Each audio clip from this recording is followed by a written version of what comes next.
बहुत समय पहले की बात है, जब धरती पर कारून नाम का एक आदमी अपने धन और ताकत पर घमंड करता था। वह भूल गया कि यह सब अल्लाह की नेमत है, न कि उसकी अपनी काबिलियत। और फिर एक दिन उसी घमंड ने उसे जमीन में दफन कर दिया। कारून बनी इज़राइल की कौम से था। वह हजरत मूसा अलैहिस्सलाम का करीबी रिश्तेदार था। अल्लाह ने उसे बेहिसाब दौलत दी थी, ऐसी दौलत कि उसके खजानों की चाबियां उठाने के लिए भी ताकतवर लोगों की टोली चाहिए होती थी। मगर उस दौलत ने कारून के दिल को कठोर बना दिया। वह खुद को दूसरों से बेहतर समझने लगा और कहने लगा, यह सब मुझे मेरी समझ और मेहनत से मिला है। हजरत मूसा अलैहिस्सलाम ने कई बार उसे नसीहत की कि अल्लाह का शुक्र अदा करो, अपने माल से जरूरतमंदों की मदद करो और घमंड मत करो। लेकिन कारून ने अपने कान बंद कर लिए। उसने न तो अपने माल में से किसी गरीब को कुछ दिया, न ही अल्लाह की बातों पर गौर किया, बल्कि वह तो और भी ज्यादा अहंकारी हो गया। वह सोने चांदी से जड़े हुए कपड़े पहनता, सैकड़ों गुलाम उसके आगे पीछे चलते, और जब वह शहर में निकलता तो लोग उसकी शान और शौकत देखकर हैरान रह जाते। कुछ लोग उसकी चमक दमक देखकर कहते, काश हमारे पास भी कारून जैसा माल होता।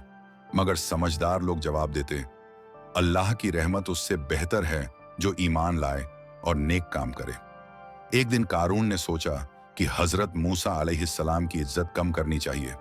उसने एक औरत को पैसे देकर कहा कि जब लोग जमा हों तो झूठा इल्जाम लगाना कि मूसा अलैहिस्सलाम ने तुम्हारे साथ बुरा किया है।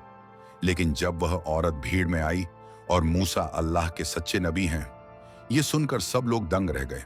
हजरत मूसा अल्लाह से दुआ की, ऐ मेरे रब, तू कारून को उसके अहंकार की सजा दिखा। अल्लाह का हुक्म हुआ और देखते ही देखते जमीन कारून के पैरों के नीचे से फट गई। लोग चीखने लगे। जमीन ने उसे धीरे धीरे निगलना शुरू किया। उसका महल, उसका खजाना, उसके नौकर सब जमीन में धंस गए। कारून मदद के लिए चिल्लाया, मगर कोई न बचा सका। लोग जो कल तक उसकी दौलत देखकर ईर्ष्या करते थे, अब कहने लगे, अल्लाह जिसे चाहे इज्जत दे और जिसे चाहे जिल्लत। अगर अल्लाह हम पर मेहरबान न होता तो आज हमें भी जमीन निगल लेती। इस तरह कारून का घमंड मिट्टी में मिल गया। उसकी दौलत, उसके महल, उसके सोने चांदी के पहाड़ सब बेकार साबित हुए। आज भी जहां कारून की जमीन थी, वहां से धुआं और गर्मी निकलती है, मानो जमीन अब तक उसका बोझ महसूस कर रही हो। यह कहानी हमें सिखाती है कि दौलत अल्लाह की नेमत है, मगर अहंकार उसकी सजा। जब इंसान अपनी कामयाबी को खुद की मेहनत समझता है और अल्लाह को भूल जाता है, तो वही उसका पतन होता है। हर नेमत का शुक्र अदा करो, क्योंकि जो शुक्र करता है अल्लाह उसे और देता है, और जो घमंड करता है उसे जमीन में गाड़ देता है।